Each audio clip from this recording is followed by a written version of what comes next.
Hi guys! For today's video ay samahan nyo naman ako sa aming ganap ngayong Sabado. Dahil walang pasok ang daddy namin ngayon ay nagpresenta siya ang magprito ng ulam namin. Yellow pin nga yung ipriniprito niya at nabili namin kaninang umaga sa nagtitinda ng isda. Habang nagluluto ang daddy namin ay magdi-display naman ako sa aming munting sari-sari store.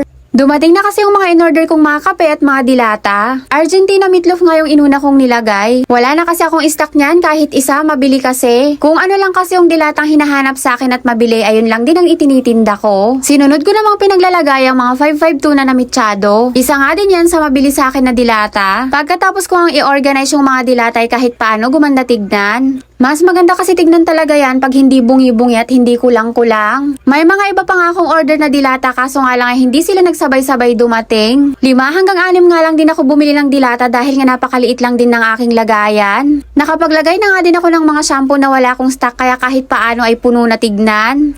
Pag-check ko nga ng mga nakasabit na kape at gatas ay kompleto pa naman. Nescafe Red nga lang ang wala at hindi pa dumarating yung order ko. Konti na nga lang din yung mga tinda kong chichirya at pinaghiwa-hiwalay ko na lang ng display para maganda pa din tignan. Nilagay ko na nga lang muna dyan yung mga ilang pirasong kape at gatas na stock ko dahil may mga nakasabit pa naman. Mag-aayos at magpupunas-punas pa nga sana ako ng mga paninda ko kaso nga lang ay tinatawag na ako at nakahain na daw. Hayan nga, tagsimula na silang kumain. Kanina pa kasi sila tawag ng tawag sa akin nakakain na. Ang pusa na nga namin na si Ragnar ang nakaupo na sa upuan ko, Diyos mio. Naghiwa nga pala ng sibuyas at kamatis yung daddy namin at nilagyan niya ng bagoong isda. Sausawan ng nilaga niyang talong. Diyan na nga din namin isasawsaw yung prinito niya. Dahil nga magkasundo kami sa mga ulam at sausawan, bagoong is life, Diyos mio. Si Samira nga'y nakatulala pa sa TV dahil nga kagigising niya lang. Bandang hapon naman ay pumunta ako saglit sa grocery para bumili ng mga kulang sa paninda ko. Nagmadali nga akong umuwi dahil sa mga oras na yan ay umaambon-ambon na baka biglang bumuhos ang ulan. Konti lang naman yung pinamili ko dahil nga may hinihintay pa akong mga order ko na paninda din. Napakalaking tulong nga nitong e-bike ko dahil pag gusto mong umalis makakaalis ka agad. Lalo na sa kagaya kong may sari-sari store. Asawa ko na nga lang din ang pinagparking ko ng e-bike ko dahil nga mahuhulog na yung matres ko kakabuhat sa e-bike na yan, Diyos mio. Pero hindi ata tama na masanay na ako na may parking na ng e-bike ko. Paano na lang pag dumating na naman yung time na aalis na ulit siya? Pero ganun talaga siguro ang buhay. May mga bagay talaga tayong dapat isakripisyo.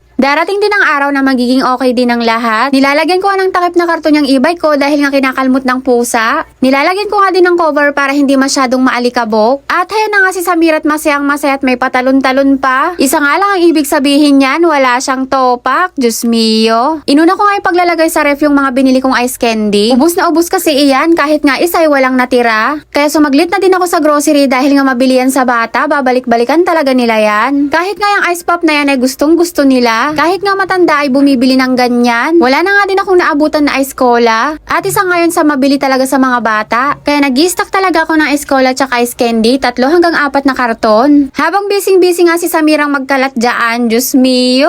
Masakit na talaga ang mga paa ko kakaapak ng mga laruan na yan. Pero okay lang dahil ako lang din naman ang may kasalanan dahil nga ako din ang bumili ng mga laruan na yan, Diyos mio. Hinayaan ko na nga lang muna din siyang magkalat at maglaro para nga din hindi niya maistorbo ang daddy niya. Habang hindi pa nga ako inaaya maglaro ni Samira ay sinamantala ko munang gumawa ng yelo. Dadalawa na lang kasi yung nakita kong yelo kanina sa ref. Hindi naman masyadong mabenta ang yelo dito sa akin dahil nga may nagtitinda ng ice tube sa labas. Yung kinikilo pero may naghahanap pa din naman ng yelo talaga dahil nga mas matagal pa din daw matunaw. Lalo na sa mga manginginom. Maliit nga lang din ako gumawa ng yelo dahil nga maliit lang din yung freezer ng ref namin. Gagawa nga lang din ako ng ilang piraso, may maibigay lang ako pag may bumili. 4 pesos nga isang yelo ang benta ko dahil nga maliliit lang yung gawa ko. Pero minsan ay hindi na nila kinukuha yung sukli nila dahil nga din siguro nasanay na nila na 5 piso na talaga ang yelo ngayon. Starex nga yung ginagamit kong plastic sa paggawa ng yelo. Yun lang muna guys for today's video. Agyamanak! Bye-bye!